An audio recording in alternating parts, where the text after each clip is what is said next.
Settlement है ना, boundary settlement after first world war. पहले वर्ल्ड वॉर के बाद क्या क्या मेजर इवेंट्स हुए थे? ट्रीटी ऑफ वर्सेली हुई थी और उसके साथ है ना जो बाउंड्री सेटलमेंट स्टार्ट हुआ। तो यहाँ पर एक एग्जाम्पल्स लिखने हैं सारे, बाउंड्री सेटलमेंट कैसे कैसे हुई है, कहाँ कहाँ हुई है।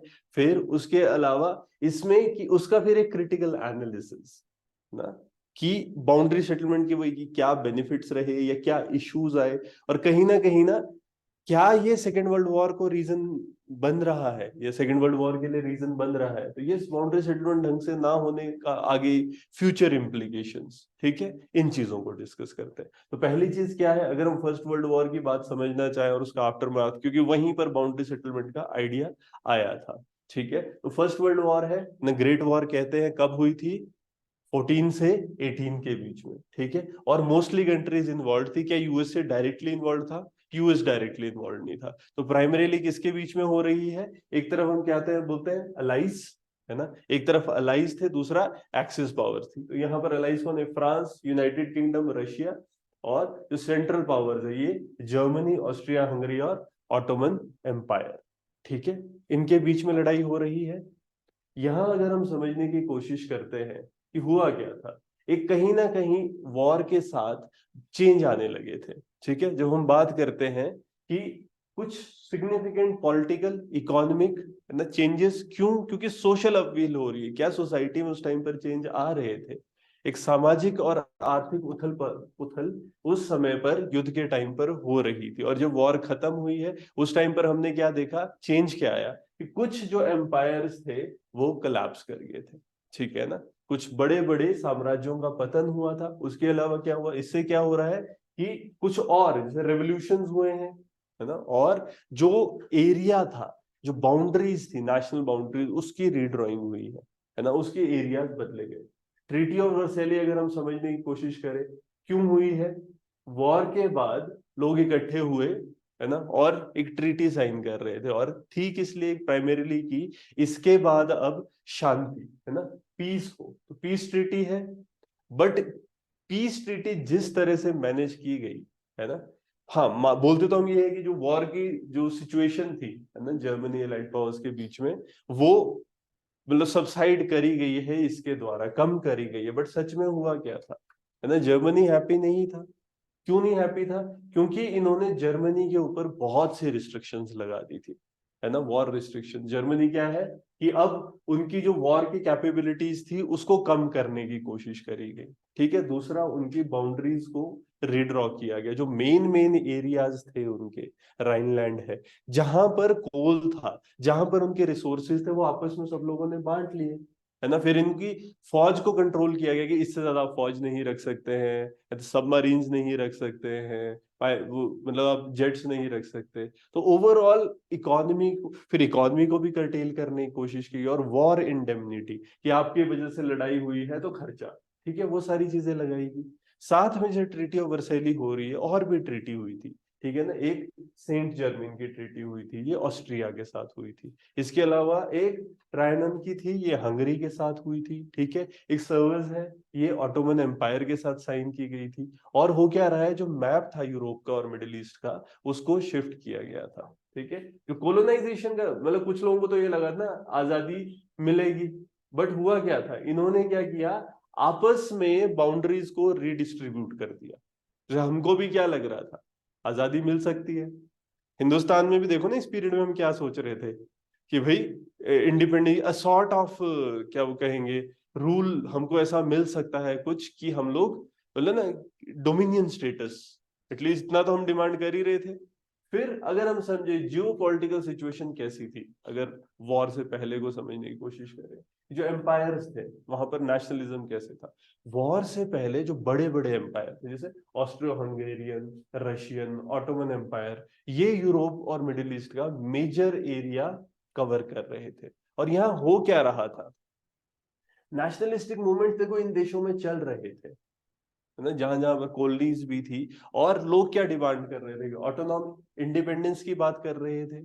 दूसरा हो क्या रहा था, लोगों की सिचुएशन कैसी है, अगर हम उसको समझने की कोशिश, क्या उस समय पर कॉलोनियल राइवलरीज चल रही थी, है ना, जो औपनिवेशिक, है ना, प्रतिद्वंद्वाद था, राइवलरीज हो रही है। यूरोपियन पावर थी, उनकी कॉलोनी पूरे वर्ल्ड में थी, और क्योंकि पूरे वर्ल्ड में थी इस वजह से लड़ाइयां हो रही थी। अब यहाँ देखो इंडिया में भी कंट्रोल के लिए जब भी कहीं पर भी इनकी टेंशन होंगी तो कॉलोनीज वगैरह में भी लड़ाइयां होने लग जाती थी। कई बार कॉलोनी में इशू चल रहा है इस वजह से मेनलैंड में, वैसे चलो ये कम हुआ है कि कॉलोनीज की वजह से मेन जगह पे उनके कॉन्फ्लिक्ट्स हो रहे हो, बट स्टिल मतलब वहां अगर कॉन्फ्लिक्ट है तब यहाँ तो श्योर शॉर्ट ही कॉन्फ्लिक्ट हो रहा है। तो वही ना, वो कॉलोनियल टेरिटरीज के चक्कर में न अफ्रीका में जा रहे हैं, एशिया में जा रहे हैं, तो जितनी भी इनकी कॉलोनीज थी उनके चक्कर में लड़ाइयां हो रही थी।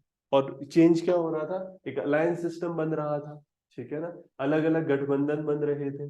जैसे आपका हम कहते हैं ट्रिपल एंटेने, ये क्या है, फ्रांस रशिया और यूके इनका एक साथ अलायंस हुआ था। उसी तरीके से एंटेंटे भी शब्द यूज किया जाता है इसके लिए, एक अलायंस है, यानी जर्मनी ऑस्ट्रिया हंगरी और इटली इनका अलायंस हुआ था। ये अलायंसेस क्या कर रहे थे कि अगर कभी लड़ाई होती है तो उस समय पर हम क्या करेंगे, एक दूसरे को सपोर्ट करेंगे, हेल्प करेंगे, ठीक है। देखो क्यों ये जरूरी है चीजें समझना, क्योंकि आजकल जो इश्यूज हो रहे हैं, है ना, उनकी जो रूट्स है वो यहाँ है, ठीक है। अगर हम समझने की कोशिश करें उस टाइम पे मेजर पावर कौन कौन सी थी, जर्मनी, है ना, एक यूनाइटेड नेशन था, मतलब उसी टाइम पे यूनाइट हुआ था। क्यों, पहले डिवाइडेड था। यूनिफिकेशन ऑफ जर्मनी किसके अंडर हुई थी, बिस्मार्क के अंडर, ये भी एक थीम है ना। जैसे यूनिफिकेशन ऑफ इटली किसके अंडर हुई थी, मसोलिनी, ठीक है ना। तो यहाँ पर हम क्या कह रहे हैं कि नया यूनिफाइड नेशन बना था तो ये अपनी डोमिनेंस यूरोप में दिखाना चाहता था, कहीं ना कहीं इकोनॉमिकली भी और मिलिटरीली भी। आज भी देखो जर्मनी की टेक्नोलॉजी फेमस है, ठीक है। तो इसका इंटरेस्ट क्या है कि जो कॉलोनियल टेरिटरीज है उस टाइम पर ये बढ़ाने की कोशिश कर रहा है, ये इंश्योर कर रहा है सिक्योरिटी। जैसे टू फ्रंट्स पे ना, एक थ्रेट कौन कौन है इसके लिए, एक तरफ फ्रांस है, एक तरफ रशिया है। तो ये कोशिश कर रहा था अपनी जो पावर है उसको एक्सर्ट करने के लिए, ठीक है। तो उस समय पर एक कौन शक्ति रहेगा, जर्मनी, फिर दूसरा इसके साथ कौन है, फ्रांस, है ना। फ्रांस क्या कोशिश कर रहा था इस टाइम पर, इससे पहले जो लड़ाइयां हुई थी उसमें ये कुछ एरियाज लूज कर चुका था, स्पेशली कौन सा, एलिस रॉरेन, ये जर्मनी का जो एरिया था ये बहुत ज्यादा मतलब वही है, मिनरल रिच था, रिसोर्स रिच था, कोयला मिल रहा था। तो जो लोरेन वाला एरिया था, है ना, तो ये जर्मनी इसको वापस लेना चाह रहा था क्योंकि प्रीवियस कॉन्फ्लिक्ट्स में जर्मनी के पास जा चुका था। फिर और मेजर पावर कौन है, यूनाइटेड किंगडम, है ना। यूके का प्राइमरी कंसर्न क्या था उस टाइम पर, देखो यूके ने हमारे ऊपर भी कंट्रोल किया है, और शक्ति मतलब किस बेसिस पे ये कर पाए, इनके पास नेवी थी ना, यूके की जो क्योंकि ये ट्रेड बहुत अच्छा कर रहे थे, इधर उधर से सामान ला रहे थे, ठीक है। तो प्राइमरीली ये क्या था, एक नेवल सुप्रीमेसी चाहते थे।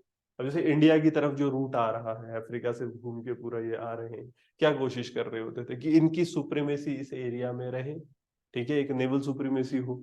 और यहाँ पर कहीं ना कहीं जब जर्मनी की नेवी स्ट्रांग होने लगी उस टाइम पर ये उसको कैसे देख रहे थे, थोड़ा सा ना एक सस्पिशन वाला आइडिया इनके दिमाग में था। वैसे अगर हम बात करें रशिया है, रशिया क्या एम कर रहा था, देखो रशिया के जो बाल्कन वाले एरियाज थे, है ना, ये कोशिश कर रहा था जो इनके ये सेल्विक ब्रेदरन है ना, बाल्कन स्टेट्स है, तो उस टाइम पर कि क्योंकि देखो क्यों जरूरी है, रशिया को अगर ऊपर वाले एरिया को देखोगे जमा हुआ होता है ना, पोल के पास है, जमे होते हैं पोर्ट्स। अभी उसको क्या चाहिए था, थोड़ा वार्म पोर्ट्स। वार्म पोर्ट्स क्या, यूके के डेवलप होने के पीछे एक रीजन ये भी है कि उसके जो पोर्ट्स थे कैसे थे, वो जमे नहीं होते, ठीक है। क्यों, गल्फ स्ट्रीम जाती है वो भी ठंडे इलाके में, मतलब ऐसा नहीं, अगर आप उसके कंपैरेटिवली यूएस में देखोगे तो ठंडा होता है, वो लैब्राडोर ठंडा कर देता है, लैब्राडोर करंट आता है वो कोल्ड करंट है। बट दूसरी तरफ क्या है, आपका गल्फ स्ट्रीम जाती है, और शेप ऐसी है कंट्री की, वो वार्म करंट ऊपर तक पहुंच जाता है। उस वजह से क्या होता है ना, थोड़े उनके पोर्ट्स आइस फ्री रहते हैं। रशिया को भी आइस फ्री पोर्ट चाहिए। आइस फ्री पोर्ट से क्या होता है, वार्म वाटर पोर्ट जो हम कहते हैं ना, ब्लैक सी रीजन में है, अभी भी पंगे क्यों कर रहे होते हैं ब्लैक सी वगैरह में, ने यूक्रेन वाला एरिया, क्यों, वहां पर रशिया के वार्म वाटर पोर्ट्स है। बाकी जगह पर तो जम जाते हैं ना पोर्ट्स, फुल टाइम नहीं रहेंगे। तो अगर कभी नेवी वगैरह को बाहर निकालना हो या उनको डॉक कराना हो तो यहाँ कर सकते हैं। फिर एक ऑस्ट्रिया हंगरी था, ठीक है, ऑस्ट्रिया हंगरी ये भी उस, देखो ये मेजर मेजर जितनी भी कंट्रीज ऑस्ट्रिया हंगरी के अगर हम समझने की कोशिश करें, यहाँ पर इनके मतलब कंट्री के अंदर नेशनलिस्टिक मूवमेंट्स चले हुए थे, इंटरनल मूवमेंट्स चल रहे थे, और क्यों थे कि जो बाल्कन रीजन है, रशिया सर्बियन इन्फ्लुएंस है, वहां को मतलब अपनी डोमिनेंस दिखाने की कोशिश उस एरिया में। रशिया क्या चाह रहा है? रशिया पोर्ट्स की वजह से है ना कंट्रोल चाह रहा है। तो साथ में कौन है? ऑटोमन एम्पायर, है ना। ऑटोमन एम्पायर अगर हम देखें, बाद में वही ऑटोमन खत्म, टूट गया था, बट इसको ऐसे कहा जाता था, he was the sick man of Europe, है ना, कि बीमार स्टेट जो होगी वो यहाँ पर थी। ये एम्पायर डिक्लाइन कर रहा था, ठीक है। क्या कोशिश कर रहे थे कि जो अपनी टेरिटोरियल इंटीग्रिटी है उसको मेंटेन कर सके, क्योंकि जो यूरोपियन पावर्स क्या है वो स्ट्रांग हो रही थी, वो एक्सपैंड करने की कोशिश कर रही थी, और ये काफी बड़ा था, ये चाह रहा था बस किसी तरह टिका रहे, खत्म ना हो, ठीक है। तो यहाँ पर ये European power internal nationalist movement जो है हमारे, है ना, उसके भी उससे भी थोड़ा बचने की कोशिश कर रहा, अपनी अखंडता बची रही, क्योंकि लोग क्या कर रहे थे? अपोजिशन कर रहे थे। तो ये उस टाइम पे सारी कंट्रीज है ना। और कैसी सिचुएशन थी जब बाउंड्री सेटलमेंट स्टार्ट हुआ था? तो जो मेजर मेजर बाउंड्री सेटलमेंट्स कौन कौन से है ना, ये हमारा मतलब मेन टॉपिक है, सिलेबस में दिया होता है कि बाउंड्री सेटलमेंट्स कौन कौन से हो रहे हैं। अगर हम समझने की कोशिश करें, एक ईस्टर्न यूरोप में बाउंड्री सेटलमेंट हो रहा था, ठीक है। यहाँ पर क्या हो रहा है? नई स्टेट्स बनाने की कोशिश, ईस्टर्न यूरोप में नई स्टेट्स बनाई जा रही थी, जैसे कि चेकोस्लोवाकिया, है ना। चेकोस्लोवाकिया कहाँ कहाँ से? जो आपका टेरिटरीज थी, बोहेमिया की है, मोराविया की है, और स्लोवाकिया की है ना। प्रीवियसली किसका पार्ट थे? जो ऑस्ट्रो हंगेरियन एम्पायर है, ये इसका पार्ट थे, ठीक है। तो ये जो नई स्टेट बनी है, इसको बनाया गया था कहाँ, किसके लिए? एक हमारे चेक्स है, दूसरे स्लोवाक्स है। लेकिन इसमें जो पॉपुलेशन की अगर हम बात करें, कुछ पॉपुलेशन जर्मनी की भी थी, रादर जो सिग्निफिकेंट पॉपुलेशन है हम ना, जर्मन पॉपुलेशन, जर्मन है, हंगेरियन है, रुथेरियन माइनॉरिटीज है, ये सब थे इसमें, ठीक है। फिर हम देखें जो पोलैंड है ना, इसकी रीस्टैब्लिशमेंट हुई थी जो उस टाइम पर जो पार्टीशन हो रही थी, है ना, पार्टीशन ऑस्ट्रेलिया की हुई थी, तो ओवर ए सेंचुरी तो उससे रिस्टैब्लिश हो रही है जो पार्टीशन उस टाइम पर हुई है। प्रशिया है, रशिया है, जो ट्रीटी ऑफ वर्सेली हुई थी, उसने क्या कहा था उस टाइम पर पोलैंड के लिए, कि पोलैंड को सी की एक्सेस मिल जाएगी। पोलिश कॉरिडोर शब्द यूज करते हैं हम इसके लिए, ठीक है। तो इससे क्या हो रहा है, जो ईस्ट प्रशिया है वो बाकी जर्मनी से अलग कर दिया गया था। तो चेकोस, ये पोलैंड का इशू है। फिर यूगोस्लोवाकिया की हम बात करते हैं। जो यूगोस्लोवाकिया है, इसको कैसे बनाया गया था? कि एक किंगडम की तरह, जो सर्ब्स है, क्रोएट्स है, स्लोवेनियंस है ना, इनके एक अगर हम इसको समझे कि किंगडम की तरह बना रहे हैं। तो यहाँ पर किस किस की टेरिटरीज कंबाइन की जा रही थी उस टाइम पे? जो ऑस्ट्रो हंगेरियन एम्पायर था, उसके साथ जो किंगडम है सर्बिया का, जो नई स्टेट बनाई गई थी, है ना, इसको कैसे एम किया जा रहा है कि यूनाइट कर रही थी जो साउथ साल्विक लोग हैं, है ना। बट इसमें इशू क्या था? एक सिग्निफिकेंट एथनिक और रिलीजियस डिफरेंसेस इन लोगों के बीच में था, ठीक है। तो एथनिकली वो अलग थे। इसके अलावा अगर हम बाल्टिक की बात करें, बाल्टिक को इंडिपेंडेंस मिली थी, है ना। बाल्टिक एरियाज है, कौन सा है बाल्टिक? इस्तोनिया, लातविया, लुथानिया, तीन स्टेट्स हैं। तो जो बाल्टिक स्टेट्स हैं, इन्होंने इंडिपेंडेंस ले ली थी रशिया से, ठीक है। जो रशिया में इस टाइम पर क्या, रशिया से रेवोल्यूशन हो रहा था, तो इन्होंने अपने आप को इंडिपेंडेंट नेशंस करार दिया था। अब इससे फर्क क्या पड़ गया? वार्म वाटर पोर्ट्स, है ना, रशिया कम होंगे, है ना, ये एरिया कम हो रहा है। तो ईस्टर्न यूरोप में ये सब हो रहा है। अगर हम वेस्टर्न यूरोप की बात करें, पश्चिमी यूरोप, यहाँ पर क्या हो रहा था? जो अलीस है ना, जो अलीस है, अलीस लॉरेन है, ये फ्रांस को दे दिया, है ना। तो फ्रांस जर्मनी को ये हार गया था। पहले फ्रांस की वो फ्रैंको प्रेशियन वॉर हुई थी, उस समय पर ये 1870-71 में टेरिटरी दे दी गई थी। अब ये क्या हो गया? ये वापस फ्रांस को दे दी गई थी ट्रीटी ऑफ वर्सैलिस के, ठीक है। वही देखो, सबको अपना अपना लगता है। जब हम सिर्फ वर्सैली देखेंगे हमको लगता है ये एरिया जर्मनी को दे दिया, बट असल में क्या था, एक टाइम पर फ्रांस से वो एरिया लेके जर्मनी को दिया गया था। इसीलिए फ्रांस चाहता था ये एरिया मेरे को वापस मिले, ठीक है। बहुत ज्यादा यहाँ पर कोयला अच्छा था, ठीक है। तब आप देखोगे ना, इंडस्ट्रियल रेवोल्यूशन के पीछे स्टील, आयरन और कोयला, कोल, ये दो चीजें एक मेजर रोल प्ले कर रही है ना। यूरोप में ही क्यों इतना ज्यादा एवोल्यूशन हो रहा है, मशीन्स का डेवलपमेंट हो रहा है ना, इस वजह से। फिर अगर हम समझने की कोशिश करें, इस ट्रीटी, मतलब इसको रिटर्न कर दिया गया था फ्रांस से ना, ट्रीटी ऑफ वर्सैली के द्वारा। इसके अलावा जो रीजन था, इसमें फ्रेंच और जर्मन स्पीकिंग पॉपुलेशन दोनों थे। पंगा क्यों पड़ रहा है? यही ना, कि दोनों तरह के लोग यहाँ पर है, तो एक आइडेंटिटी क्राइसिस चल पड़ा था, आइडेंटिटी इशू चल पड़ा था। फिर हमारा जो राइनलैंड है ना, राइनलैंड को डीमिलिटराइज कर दिया गया था। ये कहां पर है? फ्रांस और बेल्जियम के बीच का एरिया था। इसको डीमिलिटराइज कर दिया, मिलिट्री हटा दी गई। क्यों? क्या होगा इससे? इसको एक बफर की तरह रख दिया था कि बफर एरिया रहेगा, कि फ्यूचर में है ना एग्रेशन ना हो, बफर की तरह है कि जर्मन एग्रेशन इस एरिया में नहीं होगा। बट इससे इशू क्या हो रहा है कि जो जर्मनी की एक स्ट्रेटेजिक कैपेबिलिटी थी, है ना, जैसे हम कहते हैं कि सामरिक क्षमताएं उनकी, उसको एक महत्वपूर्ण झटका था। तो ये कौन सा एरिया रहेगा?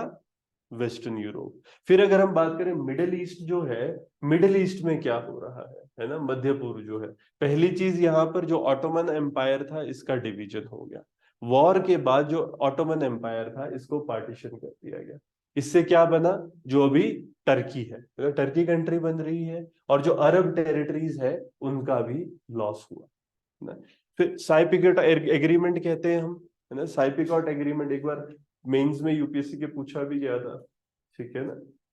जब साइपिकोट एग्रीमेंट हुआ था ऑटोमन एम्पायर के बाद, तो इसमें क्या किया गया, किसके बीच हुआ है? पहला तो ब्रिटेन और फ्रांस के बीच हुआ था। इससे क्या हुआ है, जो अरब के जितने भी एरियाज है, अरब लैंड्स है, उनको डिवाइड कर दिया, है ना। यहाँ पर उस समय पर पैलेस्टीन वाला एरिया है, ट्रांस जॉर्डन वाला एरिया, इराक है, इसको कौन? ब्रिटेन। ब्रिटेन की देखो ना, वो जो अभी इराक, इसराइल और पैलेस्तीन का इशू चल रहा है, तो यहां से उसकी ओरिजिन होगी कि जब ये डिवीजन हुआ था। इसीलिए ना साइपिकॉज एग्रीमेंट इस बार इंपॉर्टेंट हो सकता है, ठीक है, पेपर के लिए।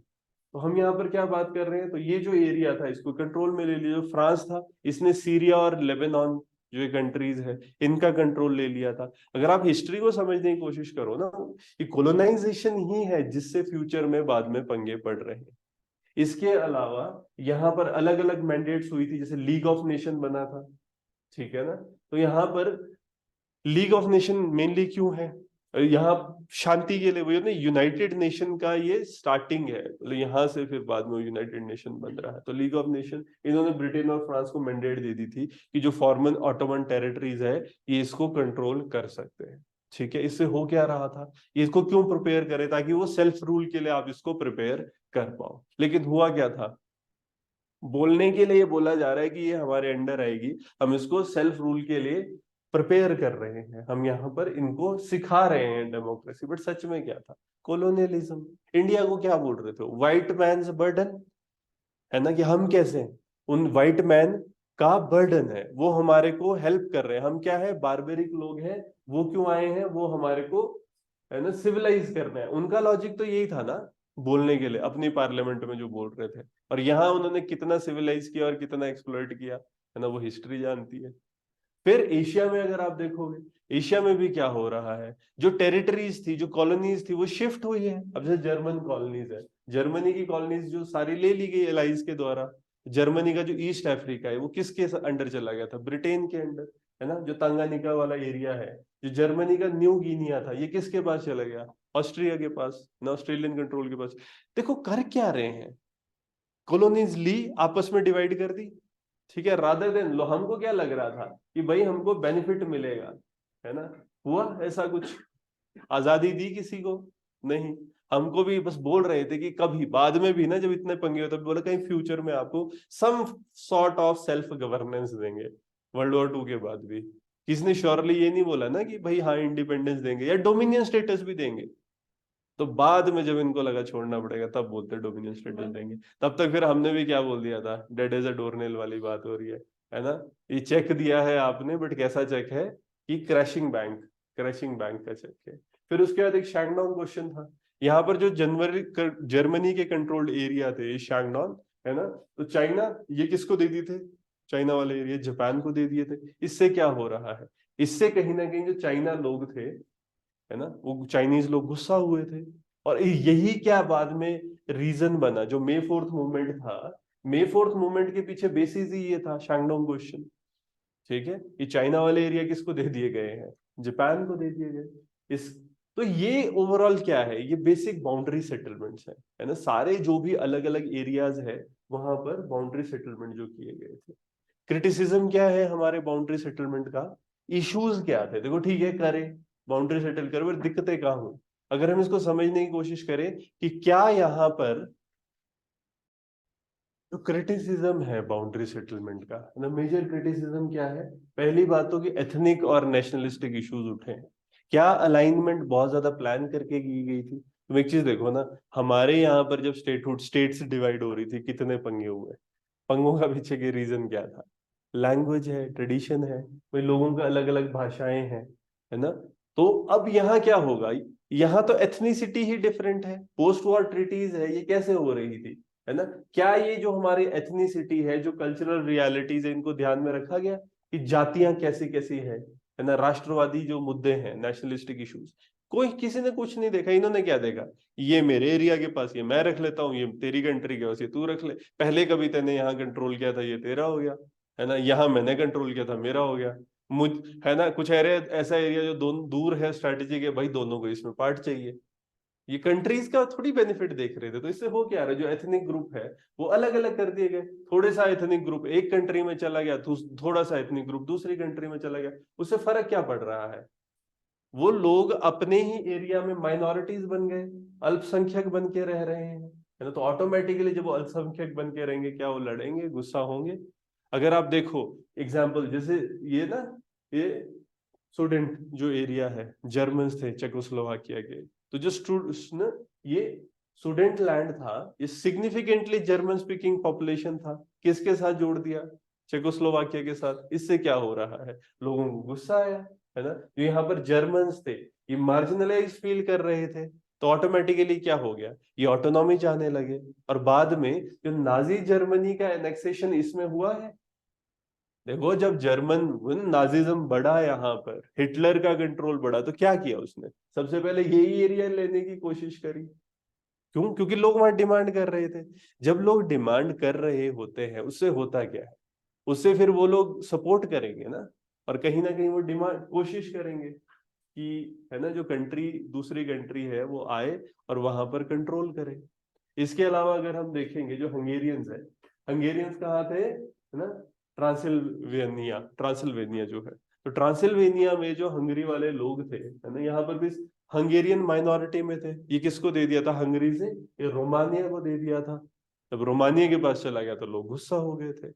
जो यूक्रेनियंस है पोलैंड में, है ना, जो ईस्टर्न टेरिटरी थी पोलैंड की, तो कहीं ना कहीं वहां पर क्या है, यूक्रेनियन पॉपुलेशन ज्यादा थी। तो ये भी जब इंटर वॉर पीरियड होगा तो ये लोग सपोर्ट करेंगे, ठीक है ना।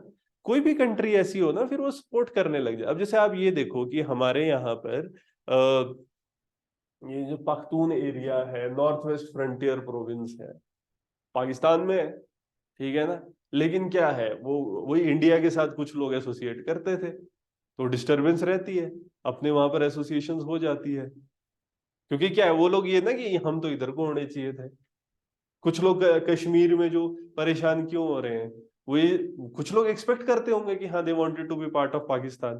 तो बस अब वो जो लोग हैं, अगर कभी दूसरा स्टेट चाहे, तो वहां से कॉन्फ्लिक्ट होता है ना, एथनिक कॉन्फ्लिक्ट वहां से होता है। अब जो यूक्रेन वाला कॉन्फ्लिक्ट है ना, ऐसा थोड़ी है कि यूक्रेन में सिर्फ, जो यूक्रेन का जो ईस्टर्न पार्ट होगा वो रशिया के नजदीक है, रशियन स्पीकिंग पॉपुलेशन है वहां पर, है ना। तो वो चाहते होंगे रशिया के पार्ट बन के रहना, तो ऑटोमेटिकली वो सपोर्ट करेंगे। अब यूक्रेन के अंडर कुछ लोग जो रशिया के साथ एसोसिएशन करते हैं, या वो एक ना चाहते हैं कि रशिया इधर कंट्रोल करे। अब जो वेस्टर्न यूक्रेन है वो किधर को है, वो यूरोप के नजदीक है ना, तो वो यूरोप के साथ एसोसिएट करना चाहता था, क्योंकि वहां की लैंग्वेज ट्रेडिशन होता है ना।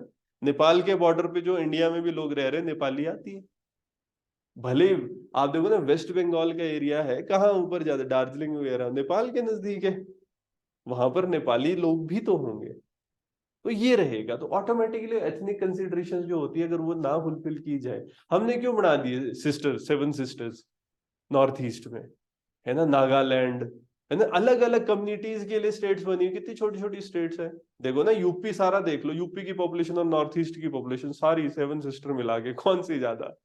यूपी की पॉपुलेशन। इस चीज को सब क्यों अलग अलग कर रहे हैं? एथनिक जो कंसिडरेशन है, इतना करने के बाद भी बोडोलैंड की डिमांड चल रही है। बोडोज को अलग बोडोलैंड चाहिए, है ना, हमारे खालिस्तान चाहिए।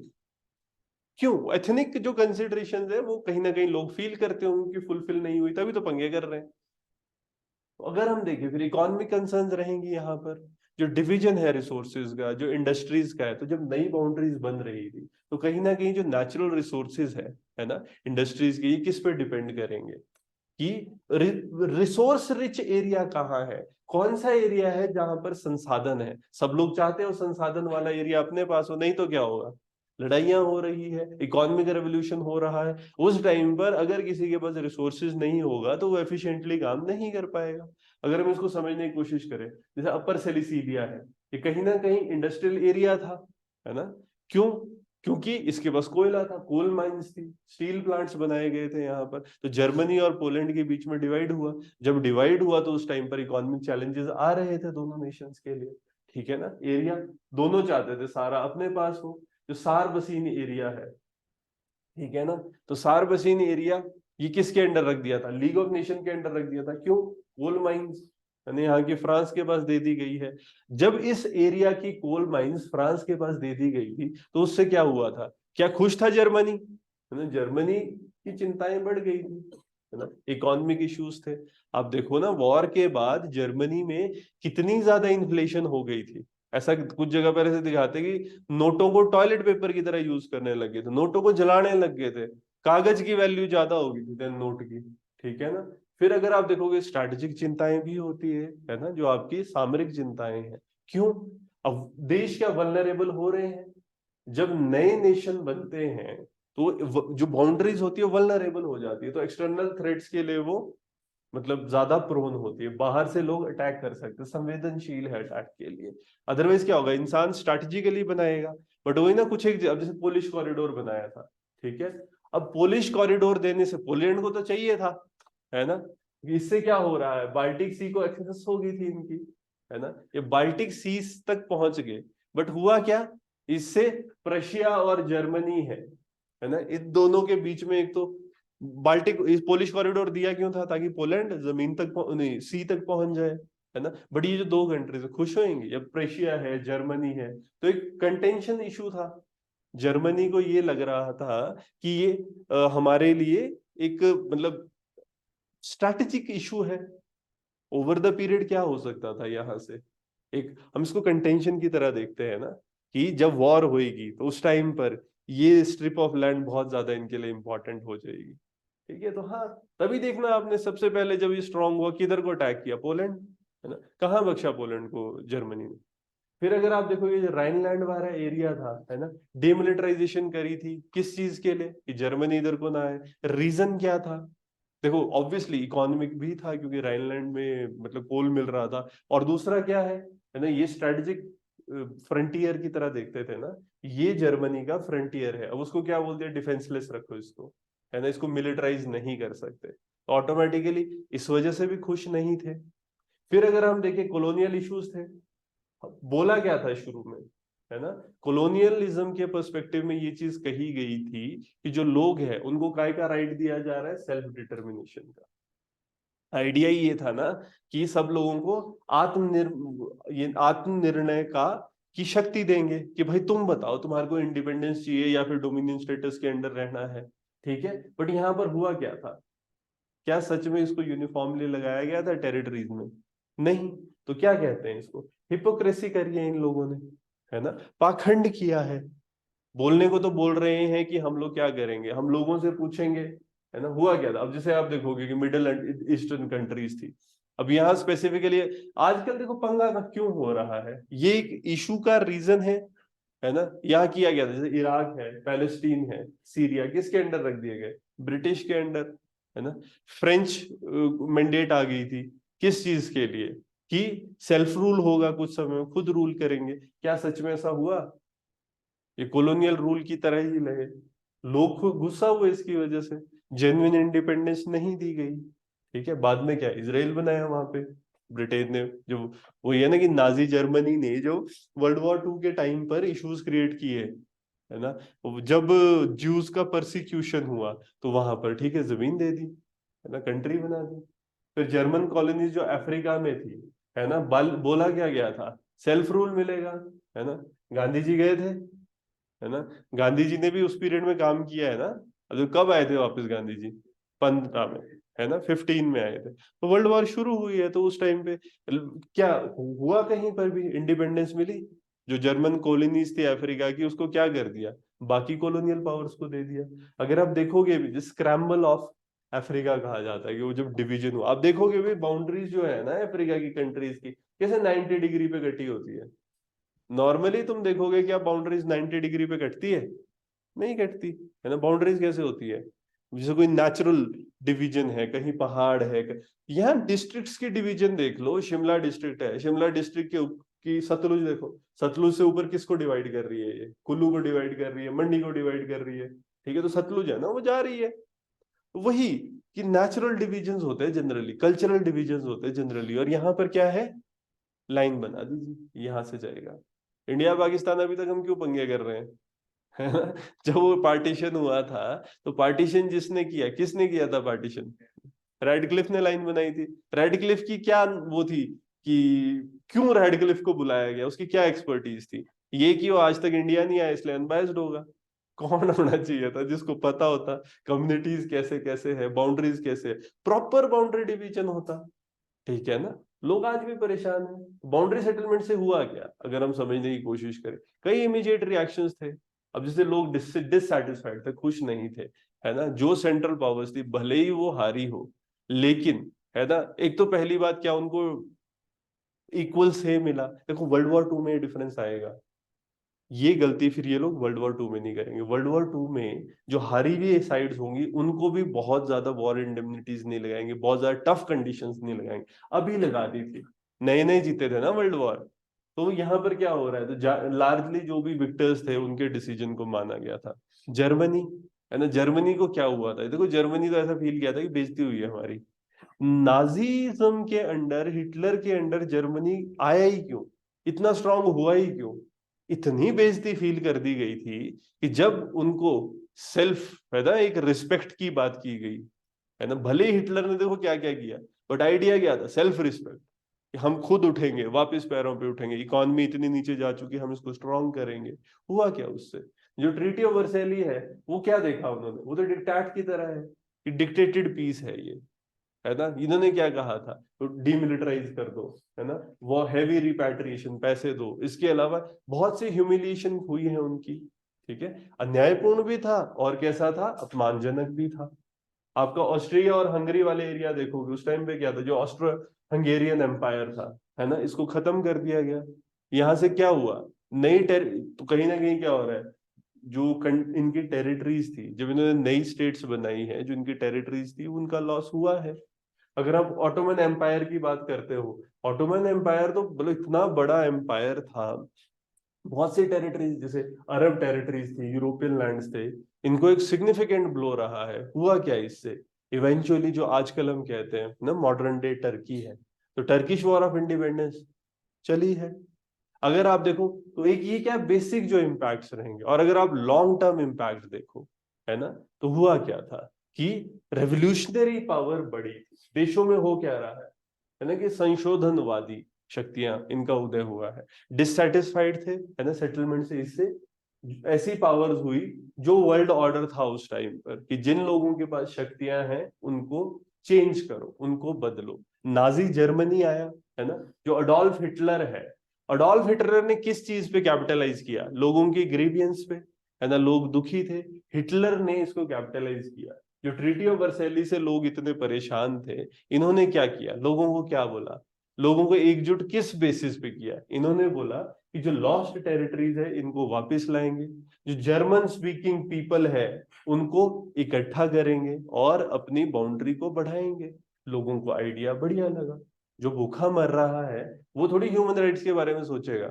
देखो यार, इतने ज्यूज को परसिक्यूट किया, है ना, क्या लोगों ने सोचा क्यों? कितनी पब्लिक होगी वहां पर? ऐसा थोड़ी है कि यार सारे ही खराब होंगे। बट वही हो गया ना, जब उनको ये रियलाइज खाना नहीं मिल रहा है, देश में इतने बुरे हाल है, उस टाइम पर ये लोग इकट्ठे हो गए। जो हंगरी, इटली है, ये क्यों पोस्ट वॉर सेटलमेंट के बाद ये भी गुस्सा थे, तो इनको भी लगा कि भाई कुछ बाउंड्रीज हमारे को भी मिल सकती है, अपने फेवर में भी आ सकती है। तो एक बाउंड्री का कॉन्फ्लिक्ट रहा। ठीक है, दूसरा अगर आप देखो, एथनिक कॉन्फ्लिक्ट भी था, कि जो भी नई स्टेट्स बन रही है, हम क्या देख रहे हैं कि इसका जो अलग अलग जातियां हैं, यहाँ पर डिफरेंट डिफरेंट जातियां थी। ठीक है ना। तो नई स्टेट्स में टेंशन हो रही थी, यहाँ पर जो बाउंड्रीज है इसमें एथनिक माइनॉरिटीज अलग अलग थी, और आपस में एथनिक कॉन्फ्लिक्ट्स, एथनिक टेंशंस रहते हैं। ठीक है, तो लड़ाइयाँ हुई है, नागा, कुकी, असम, असम में क्यों पंगे हो रहे हैं, एथनिक इश्यूज है। ठीक है ना, एक एथनिसिटी अलग है, दूसरी एथनिसिटी अलग है, एक बोलता है मैं पहले से ही आ रहता था, दूसरा बाहर से आया है। ठीक है, तो वहां से कॉन्फ्लिक्ट्स हो रहे हैं।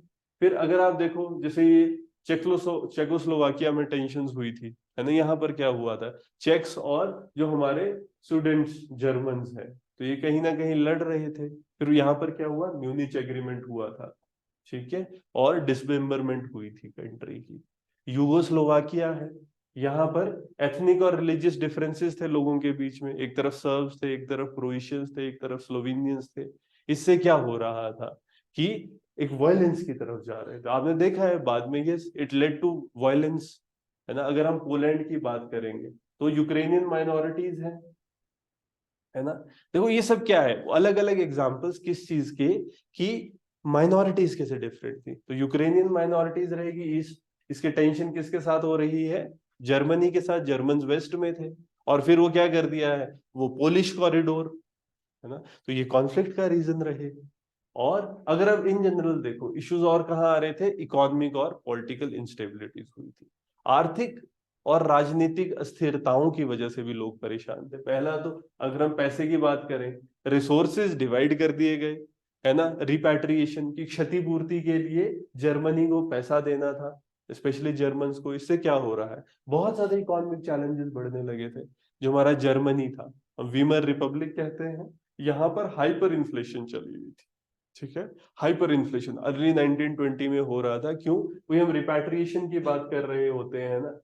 तो यहाँ पर रिपैट्रिएशन, है ना, जो इकोनॉमिक क्लॉजेस थे, जैसे ट्रीटी ऑफ वर्सैली है, इसकी वजह से बहुत ज्यादा पैसे देने पड़ रहे हैं, और इससे लोग परेशान थे। इन्फ्लेशन इतनी ज्यादा थी कि वही खाना नहीं मिल रहा है, एक ब्रेड के लिए इतना पैसा ले जाना पड़ रहा है। हाइपर इन्फ्लेशन, ऐसे कहते हैं ना कि डबल डिजिट में अगर इन्फ्लेशन चल रही, तो मनी की जो वैल्यू होती है वो खत्म हो जाती है, लोगों की सेविंग्स खत्म हो जाती है। कुछ राजनीतिक चैलेंजेस भी थे, पॉलिटिकल चैलेंजेस, जो इकोनॉमिक हार्डशिप्स है, इसको किसके साथ ये कैसे परसीव किए जा रहे थे, कि जो बाउंड्री सेटलमेंट्स हैं, जो इन्होंने बाउंड्रीज बनाई है, बॉर्डर्स बनाए हैं, सीमाएं बनाई है, इस बाउंड्री सेटलमेंट की वजह से दुखी हो रहे हैं। तो कहीं ना कहीं जो इनजस्टिस की तरह इसको देखा जा रहा था, कि जो विनिंग लोग हैं उन्होंने अन्याय किया और लोगों पे, इस वजह से क्या हो रहा था, पॉलिटिकल इंस्टेबिलिटीज बढ़ रही थी। वीमर रिपब्लिक की अगर हम बात करें तो बहुत सारे चैलेंजेस थे।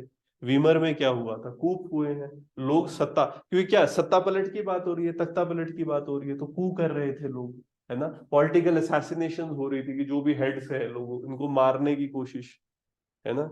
इवन अगर आप देखोगे जर्मनी में हिटलर ने तो अपना ही वो जला दिया था, और उसको एक रीजन बनाया था पंगा करने का। ठीक है ना। तो यहाँ पर एक्सट्रीमिस्ट, इससे हो क्या रहा है, हर जगह एक्सट्रीमिस्ट पार्टीज आई है। जर्मनी नाजिज्म, है ना, इटली फासिज्म, है क्या, एक्सट्रीम नेशनलिज्म, एक्सट्रीमिस्ट पार्टीज, और लोग इनको सपोर्ट कर रहे हैं। ईंट का बदला, है ना, क्या पत्थर से, है ना। तो एकदम कि मतलब उसने ऐसा किया, हम ऐसा करते हैं। कहीं ना कहीं एक्सट्रीमिस्ट आते, आप वो देखो ना, इसराइल वर्सेस पैलेस्टीन, क्या है, दोनों तरफ एक्सट्रीमिस्ट है जो पंगा करना चाह रहे हैं। मर कौन रहे हैं, सिविलियंस, दोनों तरफ सिविलियंस मर रहे हैं ना। और देखो कहीं ना कहीं ये हिस्ट्री उससे कनेक्टेड है, कोई भी इशू हम देख रहे हैं वो उससे कनेक्टेड है। हंगरी है, हंगरी की क्या 2/3 टेरिटरी जो थी हंगरी की, है ना, ये ट्रीटी ऑफ ये ट्रायनम थी, इससे कहीं ना कहीं वहां पर अनरेस्ट हो रहा था, और रेवोल्यूशनरिस्टिक टेंडेंसीज आ रही थी। तो एथनिसिटी की बात करें, है ना, हम लोग वहां पर इकोनॉमी की बात करें, पॉलिटिकल टेंशन्स की बात करें, तो ये सब था। हाँ, कुछ इसमें जो तर्क इसके अगेंस्ट दिए जाते हैं वो क्या है, पहला, ये इंटेंशंस अलाइड कंट्रीज की क्या थी। पहली ये कि वो एम करते थे कि लॉन्ग टर्म पीस हो, स्थायी शांति के लिए ये सब किया गया है। तो क्या कह रहे हैं, जैसे वुड्रो विल्सन थे उस टाइम पे यूएसए के, ये क्या चाह रहे थे, कि जो कॉन्फ्लिक्ट है, जैसा वर्ल्ड वॉर 1 में लड़ाई हुई है, वुड्रो विल्सन प्रेसिडेंट रहे हैं यूएसए में, वही चाह रहे थे कि ऐसी लड़ाई जो एक बार हो चुकी है ये दोबारा से ना हो। ठीक है, तो इसके लिए क्या किया गया, लीग ऑफ नेशन, है ना। लीग ऑफ नेशन को इस्टेब्लिश किया गया था ना, part of treaty of Vercelli. किस चीज के लिए? कि पीसफुल कॉन्फ्लिक्ट रेजोल्यूशन के लिए कोई जगह हो, कलेक्टिव सिक्योरिटी की लोग बात करें तो एक सामूहिक सुरक्षा के लिए एक मंच प्रदान करना जहां पर समाधान ढूंढे जा सके। डीमिलिटराइजेशन जो हो रही थी कुछ रीजन की, जैसे राइनलैंड है, क्यों इसको नेसेसरी स्टेप देखा गया था कि भाई अचानक से लड़ाई दोबारा से ना हो। हाँ, ये चेंजेस आए थे, बट अगर हम देखेंगे इसको इम्पैक्ट कैसा रहा, ये डेटरेंस के लिए बहुत ज्यादा प्यूनिटिव मेजर्स लगा रहे थे, है ना। निवारण के रूप में इन्होंने क्या किया है? निवारण के रूप में दंडात्मक उपाय करे थे इन्होंने। ठीक है, तो कुछ लोगों का क्या था कि ये जो हार्श ट्रीटमेंट जर्मनी की गई है, किस लिए कही गई थी? ताकि उनको वीक किया जा सके, ना उनके पास पैसा रहे, ना उनका स्ट्रांग मिलिट्री रहे, ताकि फ्यूचर में दोबारा से वो कभी अटैक ना कर पाए। सेल्फ डिटर्मिनेशन की हम बात करते हैं, ठीक है, तो सेल्फ डिटर्मिनेशन की बात कही गई थी कि जो लोग हैं आत्मनिर्णय कर ले कि हमने किसी के अंडर रहना है या फिर हमने इंडिपेंडेंट रहना है। तो कहीं ना कहीं इससे क्या हो रहा है? नेशनलिस्टिक राइट्स की बात हो रही है। वुड्रो विल्सन स्पेशली इन्होंने 14 पॉइंट दिए थे कि जो कंट्रीज है, नेशंस है, उनके पास राइट है सेल्फ डिटर्मिनेशन का, वो खुद डिसाइड कर सकते हैं, आत्मनिर्णय लेने का अधिकार है। जो 14 बिंदु इसमें डिस्कस किया गया था, इससे हो क्या रहा था? जो भी एम्पायर्स थे, ठीक है, बड़े बड़े एम्पायर हम कहते हैं, एम्पायर्स खत्म होने लगे, और उन एम्पायर्स की जगह क्या आने लगा? राष्ट्र की जगह बड़े मतलब छोटे छोटे राष्ट्र बनने लगे, है ना। तो स्टेट्स, है ना, नेशन स्टेट्स बनने लगे। किस बेसिस पर? लोगों की एथनिसिटी और उनकी नेशनलिस्टिक आइडेंटिटी के बेसिस पर, है ना। तो राष्ट्र राज्य बनने लग गए थे, नेशन स्टेट। पहले क्या था? बड़े बड़े एम्पायर थे, रूलर्स थे, उनके अंडर एम्पायर्स थे। फिर इम्प्लीमेंटेशन भी होने लगा कुछ जगहों पर प्रिंसिपल का, जैसे कि जो नई नई स्टेट्स बन रही थी, तो मेजॉरिटी पॉपुलेशन जिनकी जो कॉमन आइडेंटिटी थी उनको देश बनाएंगे, जैसे कि पोलैंड है ना, ये पोलैंड है, चेकोस्लोवाकिया है, बाल्टिक स्टेट्स जब हम देखते हैं, है ना, इस्तोनिया है, लातविया है, लुथानिया है, तो कहीं ना कहीं एक शिफ्ट हो रहा है। ठीक है, सब लोगों को इंडिपेंडेंस मिल रही है। क्या इसमें कुछ पॉलिटिकल इम्प्लीमेंटेशंस भी थी, पॉलिटिकल लिमिटेशंस भी थी, कुछ व्यवहारिक सीमाएं अगर हम देखेंगे, तो पहली बात तो कि जो डेमोग्राफी होती है, जो जनसांख्यिकी होती है, ये बहुत ज्यादा जटिल है, बहुत ज्यादा कॉम्प्लेक्स होती है। हम इतना क्या इंडिया में कर पा रहे हैं? इतनी स्टेट्स बनाने के बाद भी बोडोलैंड है चाहिए, ठीक है, इतना कुछ करने के बाद भी खालिस्तान चाहिए, क्या हो रहा है? एथनिसिटी है। तो जो डेमोग्राफिक्स है, बहुत ज्यादा एथनिसिटी इसमें मिक्स्ड थी, सबके अपने अपने हिस्टोरिकल क्लेम्स थे। इससे हो क्या रहा था? जब आप बाउंड्री बना रहे हो, चाहे कितना ही डिस्कशन करके करो, लेकिन लोगों के सेटिस्फाई हम नहीं कर पा रहे थे। बहुत से रीजन्स थे ना, चाहे कितनी भी बाउंड्रीज इसमें बना दी गई हो, है ना, सिग्निफिकेंट माइनॉरिटीज जो है वो फिर भी क्या रहेगी? कहीं ना कहीं जो माइनॉरिटीज है वो दूसरे एरिया में जानी ही थी। तो ये कॉन्फ्लिक्ट हो रहा है। अगर आप यहाँ पर समझने की कोशिश करो इकोनॉमिक और आर्थिक और सामरिक विचार, जो हमारे इकोनॉमिक और स्ट्रेटेजिक कंसिडरेशन है, तो एथनिक और न्यूट्रल राइट्स इंपॉर्टेंट तो थे, बट एक और चीज है ना, अलाइज को ये भी तो देखना था कि जो इकोनॉमिक रिसोर्सेज और जो स्ट्रेटेजिक एडवांटेज है, ये किसके पास रहे? अपने पास रखने। देखो भाई, जो जीता हुआ है वो ये तो कोशिश करेगा ही ना कि जो शक्ति है वो किसके पास रहे? अपने पास रहे। ठीक है, तो वो कोशिश इसमें की गई थी। जैसे अगर आप देखोगे, जो पोलैंड को एसेस जब दी गई थी सी की पोलिश कॉरिडोर के थ्रू, ये कैसा देखा गया था?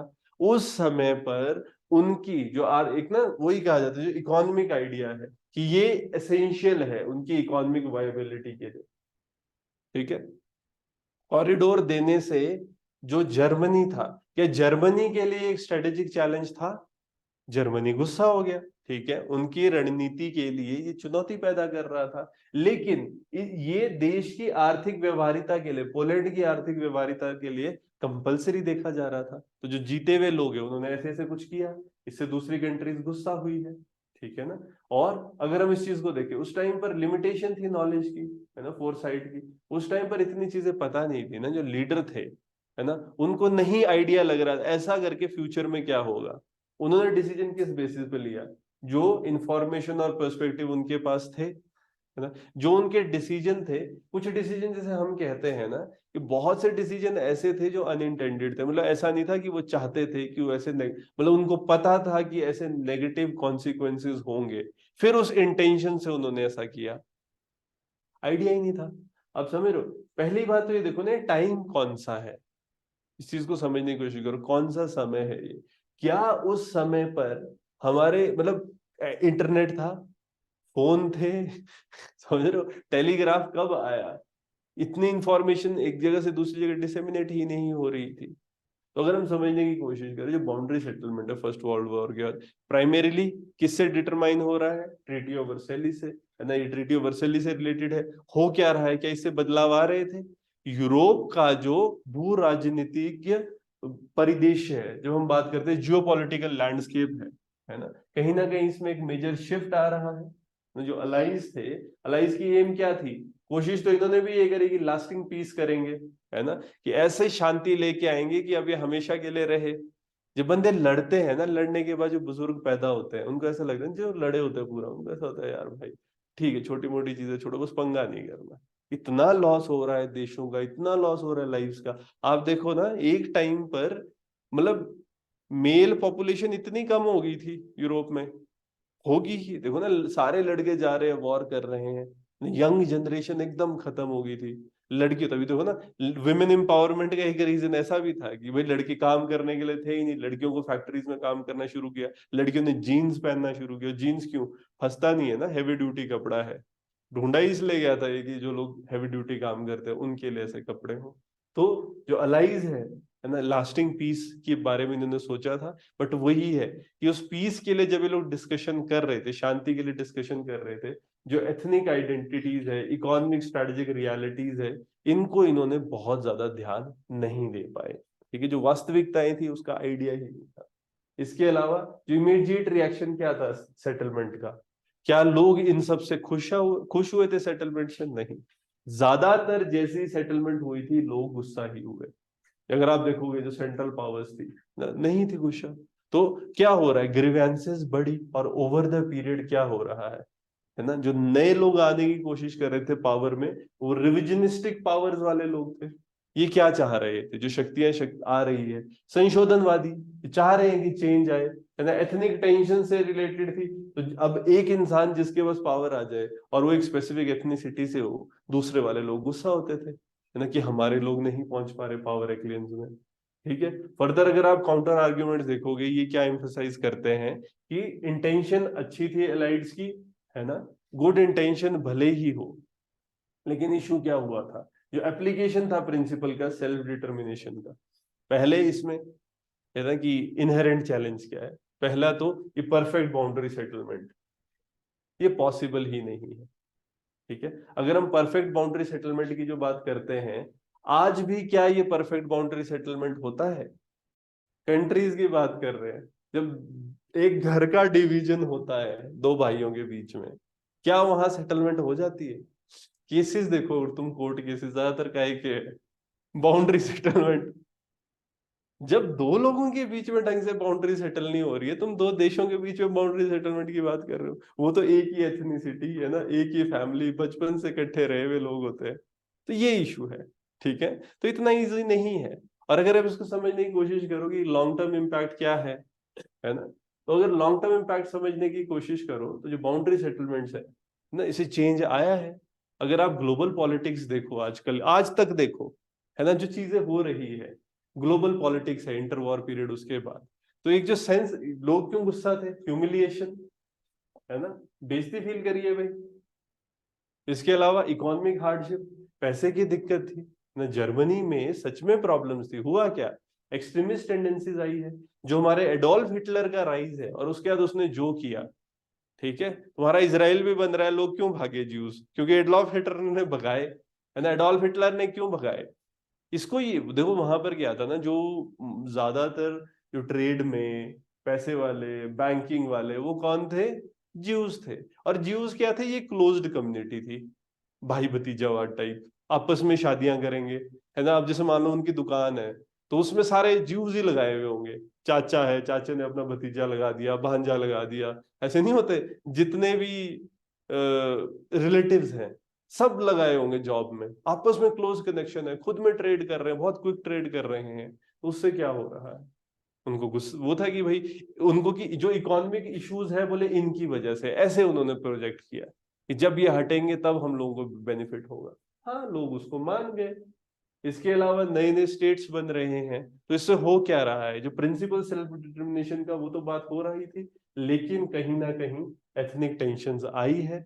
और जैसे 1930 के जो हम क्राइसिस देखते हैं वो सारे हाँ इस वजह से होते हैं।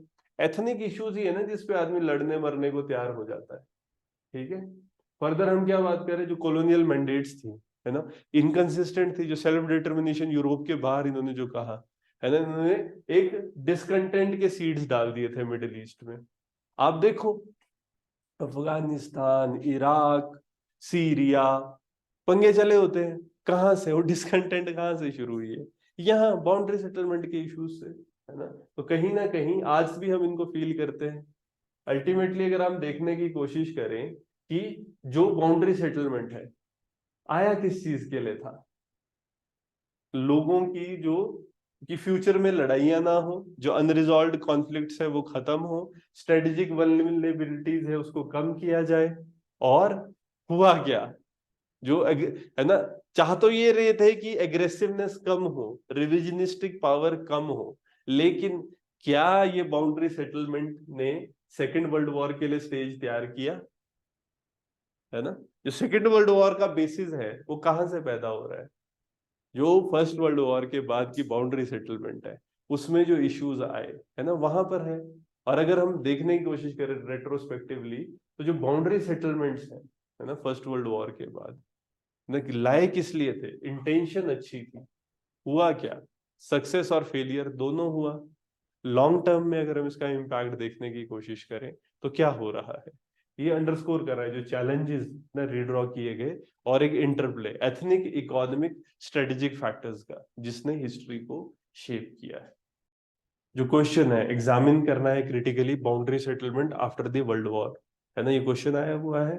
तो इसमें डिस्कशन क्या क्या है, मेन पॉइंट्स क्या है ना, सबसे पहले ये समझना है कि कैसे इवोल्यूशन हुआ, है ना, पहले वर्ल्ड वॉर से पहले क्या क्या चीजें थी, है ना, कैसे ये सिचुएशन बनी, वर्ल्ड वॉर हुई, और फिर किस किस एरिया, फिर बाउंड्री सेटलमेंट कहाँ कहाँ हुआ, कहाँ कहाँ, अगर हम इसको समझने पहले हम ये समझे कि मेजर एरियाज कहाँ कहाँ है, मेजर कंट्रीज कहाँ है, Germany, France, United kingdom, Russia, Austria हंगेरिया, ये एरियाज। उसके बाद दूसरा क्या रहेगा, बाउंड्री सेटलमेंट कहाँ कहाँ हुई, एक कहाँ हुई है ईस्टर्न यूरोप में, दूसरा वेस्टर्न यूरोप में, तीसरा मिडिल ईस्ट में, और चौथा एशियन एरियाज में। फिर इनका क्रिटिसिज्म क्या रहेगा कि वो जो एथनिक और नेशनलिस्टिक माइनॉरिटीज है उनका ध्यान नहीं रखा गया, इकोनॉमिक कंसर्न्स का ध्यान नहीं रखा गया कि पैसा कहाँ खर्च होगा, स्ट्रेटेजिक कंसर्न्स का ध्यान नहीं रखा गया। और फिर इसका इम्पैक्ट क्या है, इमीडिएटली लोग रिएक्शन कर रहे थे, है ना, इमीडिएटली जो लड़ाइयां हुई है उसका reason long term, long term reason ethnic conflicts हुई है, ओवरऑल देश में इकोनॉमिक और पॉलिटिकल इंस्टेबिलिटी होगी, और फिर इसके काउंटर आर्ग्यूमेंट्स, है ना, कि बात तो क्या कही जा रही थी कि सेल्फ डिटर्मिनिज्म देंगे, है ना, बट हाँ इसकी प्रैक्टिकल लिमिटेशंस थी। और फिर वही कि कैसे ये एक स्टेज सेट कर रही है कि फ्यूचर में ना बाउंड्री सेटलमेंट का, या फिर फ्यूचर में जो वर्ल्ड वॉर हुई है बाउंड्री सेटलमेंट की वजह से, जो क्योंकि बाउंड्री सेटलमेंट में इश्यूज आए थे, that led to the second world war, that made the stage for the second world war. और जो आजकल कॉन्फ्लिक्ट्स हो रहे हैं, जैसे यूक्रेन है, यूक्रेन और रशिया का कॉन्फ्लिक्ट है, वही जो उस टाइम पर बाउंड्री सेटलमेंट ढंग से नहीं हुई थी उसका रीजन है। इजराइल है ना, अब देखो ना यहीं से वो स्टार्ट हो गए थे ना सीड्स डलना, कि इजराइल जो है, इजराइल को ब्रिटेन के अंदर, ब्रिटेन के अंडर ये एरिया था, बाद में फिर वर्ल्ड वॉर 2 होगी, है ना, उस टाइम पर फिर ये एरिया प्रोवाइड कर दिया जाएगा। तो स्टेज वहीं से सेट हो रहा है, क्योंकि बाउंड्री सेटलमेंट में ये एरिया ब्रिटेन के अंडर आ गया था। ठीक है, फ्रांस है, जॉर्डन वाला एरिया है, सीरिया वाला एरिया है, तो जितने भी इश्यूज वो मिडिल ईस्ट वाले हैं वो यहाँ से डिराइव किए जा सकते हैं। साइप्रिकॉट एग्रीमेंट इसमें डिस्कस होता है, और वो मतलब इंपॉर्टेंट हो सकता है इस बार। ठीक है, तो ये सारे थीम